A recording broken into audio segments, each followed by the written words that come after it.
السلام عليكم ورحمة الله وبركاته. نحمده ونصلي على رسوله الكريم. أما بعد فأعوذ بالله من الشيطان الرجيم. بسم الله الرحمن الرحیم. Dear viewers, سجدہ ہماری نماز کا وہ پارٹ ہے کہ جس کے بغیر نماز قبول نہیں ہوتی. یعنی اگر سجدہ باطل تو نماز باطل. لیکن سجدے کے طریقے کے حوالے سے ہمارے ہاں اس قدر تنازع پایا جاتا ہے کہ عورت کا سجدہ الگ اور مرد کا سجدہ الگ کر دیا گیا ہے. حالانکہ آج کی ویڈیو میں آپ کے سامنے 3 احادیث رکھوں گی صحیح بخاری کی، جن سے یہ ثابت ہوتا ہے کہ جس طرح عورت اور مرد کی پوری نماز ایک جیسی ہے، ایک طریقہ ہے، اسی طرح سجدہ بھی ایک ہی طریقہ ہے. No difference between man and women.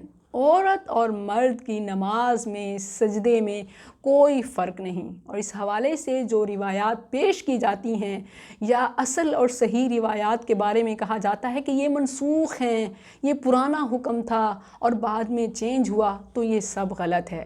کیونکہ میں آپ کے سامنے صحیح بخاری کی جو 3 احادیث رکھ رہی ہوں وہ آپ کو بتانے کے لیے کافی ہیں کہ نہ ہی یہ حکم چینج ہوا اور نہ ہی منسوخ ہوا، بلکہ یہ ثابت ہے نبی کریم صلی اللہ علیہ وسلم سے. سب سے پہلے سجدے میں جاتے ہوئے جو ہم مسٹیک کرتے ہیں، جو پہلا اختلاف ہمارے ہاں پایا جاتا ہے وہ ہے کہ زمین پر، فرش پر پہلے گھٹنے ٹیکنے چاہیے یا پہلے ہاتھ رکھنے چاہیے. اس حوالے سے ابو ہریرہ رضی اللہ عنہ سے مروی ہے، رسول کریم صلی اللہ علیہ وسلم نے فرمایا کہ تم میں سے جب کوئی سجدہ کرے تو اونٹ کی طرح اپنے گھٹنے فرش پر پہلے نہ ٹیکے، بلکہ پہلے اپنے ہاتھ رکھے اور پھر گھٹنے اور پھر سجدے کے لیے جائے. یعنی اونٹ کی طرح، جس طرح جانور بیٹھتے ہوئے پہلے اپنے پچھلی ٹانگیں گھٹنے ٹیکتے ہیں، بیٹھتے ہیں، تو اس طرح نہیں کرنا چاہیے. پہلے فرش پر اپنے ہاتھ رکھیں اور پھر گھٹنے اور پھر سجدہ کریں. صحیح بخاری کی حدیث سے ثابت ہو گیا کہ پہلے ہاتھ رکھنے ہیں. اب آ جائیے وہ اعضاء کہ جن کے بارے میں اختلاف کیا جاتا ہے کہ عورت کا سجدہ تو بالکل بچھا ہوا ہے کہ وہ فرش کے ساتھ چمٹ جائے، جبکہ مرد کا سجدہ دوسری طرح ہے.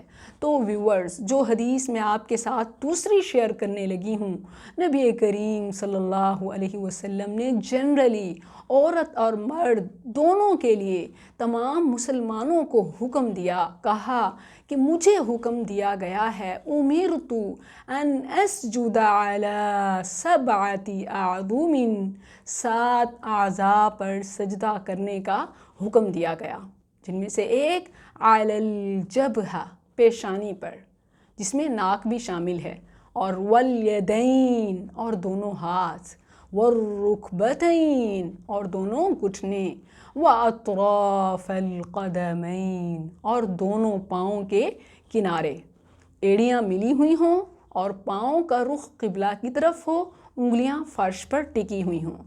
ویورز، یہ وہ 7 ہڈیاں ہیں، یہ وہ 7 اعضاء ہیں کہ نبی کریم صلی اللہ علیہ وسلم نے ان پر سجدے کا حکم دیا.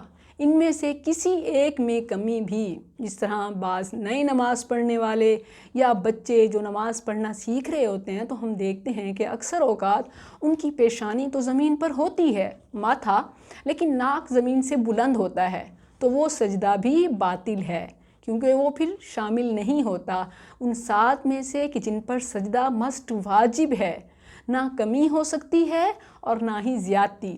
زیادتی اس طرح کہ جس طرح عورتوں کے بارے میں کہتے ہیں کہ عورت مکمل بچھ جائے تو پھر 7 نہیں، اس کی مکمل باڈی فرش پر ہوگی، تو پھر 7 کا حکم تو ختم ہو گیا.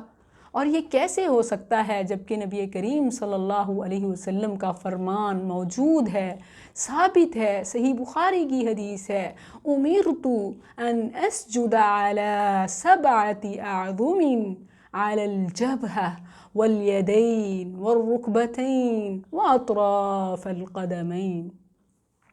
یہ 7 اعضاء ہی ہیں کہ جو عورت اور مرد سجدے میں ان کا فرش پر ٹکا ہونا ضروری ہے.